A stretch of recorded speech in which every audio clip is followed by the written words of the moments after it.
We do not know those behind killings in Southeast. Abaribe not working. Senator Abaribe. Welcome to the news and thank you for tuning in to listen. The senator representing Abia South Senatorial District, Eyinaya Abaribe, has said that it remains unknown those committing the killings in the Southeast.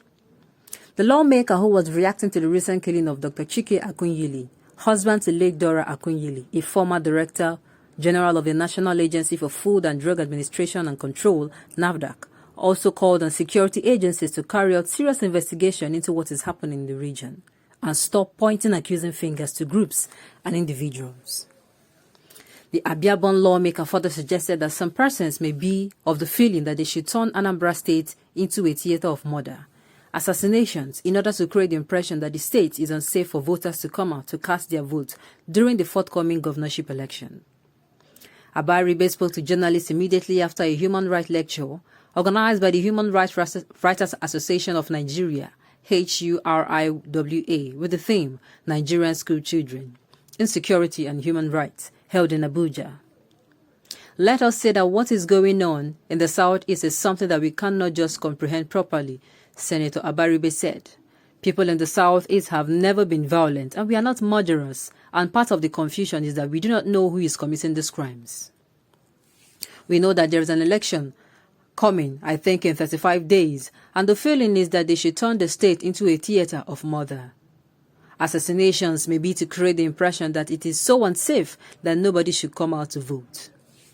And we are calling on security agencies that this is the time they should actually do a serious investigation into this, drawing conclusions saying that it is this group or that group, this person or that person does not help anybody.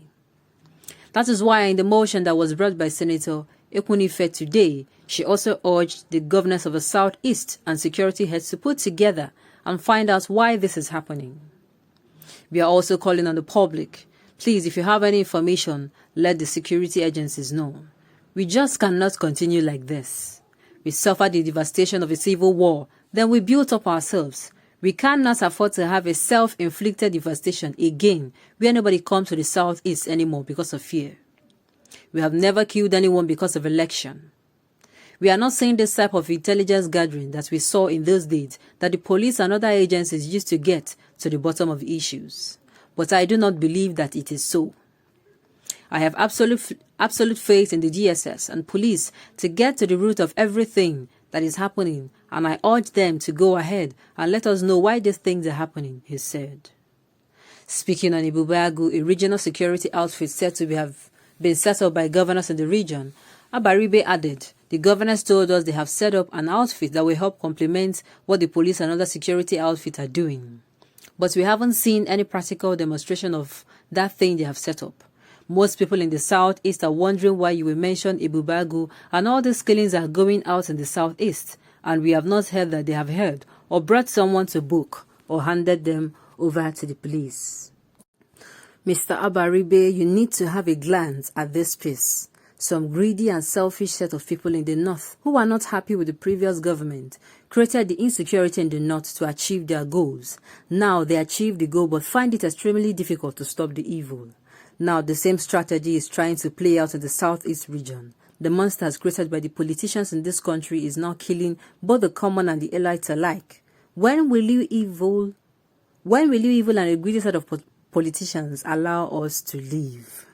That is a question the citizens of Nigeria are asking. That is a question. These are monsters that have been created by nobody but the government themselves. And it's a pity that this time around, the monsters are not just going for those in government who created them. They are going for everybody alike, which makes it very difficult. To trace this crime. I keep saying again and again. If a state is totally secure, the security in that country or state is stable, if a crime happens, it will be very easy. It will be easier than now to trace the crime to whoever commits it. Because why? The state is stable. But if you have menace everywhere, there is brouhaha everywhere, and something happens, you can easily place the blame on anybody. Because you won't even know where to start. There are kidnappings, there are Fulani herdsmen in the country, there are non-gun men, there are bandits, there are Boko Haram. Name them, a good number. So where do you even want to start?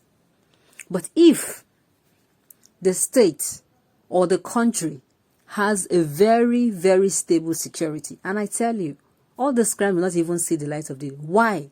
Because once any one of them is committed, the perpetrators will be fished out and dealt with.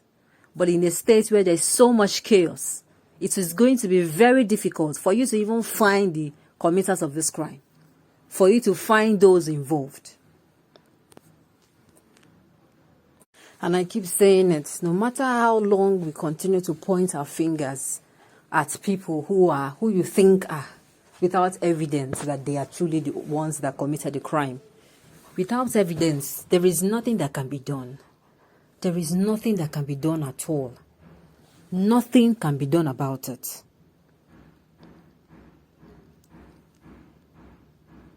While I appreciate Abaribe for his stand and contribution on topical national issues, this time around, the amiable senator is not saying the truth when he says that nobody knows who are, or nobody knows those behind the killings in the southeast. Truth is neither down now than before, and it must be told to put a stop to this nonsensical kill of innocent people. The truth remains that you can only come out and point accusing fingers, and it will not help anybody. If there are evidences that these people committed a crime, then fine and good. He cannot come out and say when he didn't see or he didn't hear. You people, nobody should force put words in his mouth. He has just come out to call out the security agencies, not to do as in for them to come out and do their jobs. That they claim that they are doing their jobs, and all these things are happening. That is what he's saying. All of you criticizing Abaribe, you're uncivilized. He's asking the DSS and other security agencies to do their job. Exactly. By fishing out those killing people in the southeast, rather than engaging in speculations and propaganda. Exactly what I just said. He is saying that people in security agencies, most especially even the ones that was set up recently, that they should do their job well. He's calling on them for them to do something about it. These killings now started somewhere. It is spreading everywhere, like what I've always been saying. If you are in this country and you think for a fraction of a minute that you are safe and that the situation of this security instability is not going to come to you, is not going to get to you, you have to wake up from your dream. You have to. I'm going to use the word here. The monsters the government created, just like if you have been maltreating somebody every day, you have been creating a monster. That monster will not show its face until one day it is no longer capable of taking whatever punishment you're giving to it. Then it will come out. That is what is happening today. Now, why this particular part of blame is going on? I think what rather should be going on is people should wake up. The security agencies should wake up. We should wake up. And of course, this is a call to families, a call to parents. If you know your words is behaving fishy this time around, this one is not what we'll say, okay, we should close our mouth and we keep saying the perpetrators. The perpetrators come from families. Now we are saying, if you know your words, that they're involved.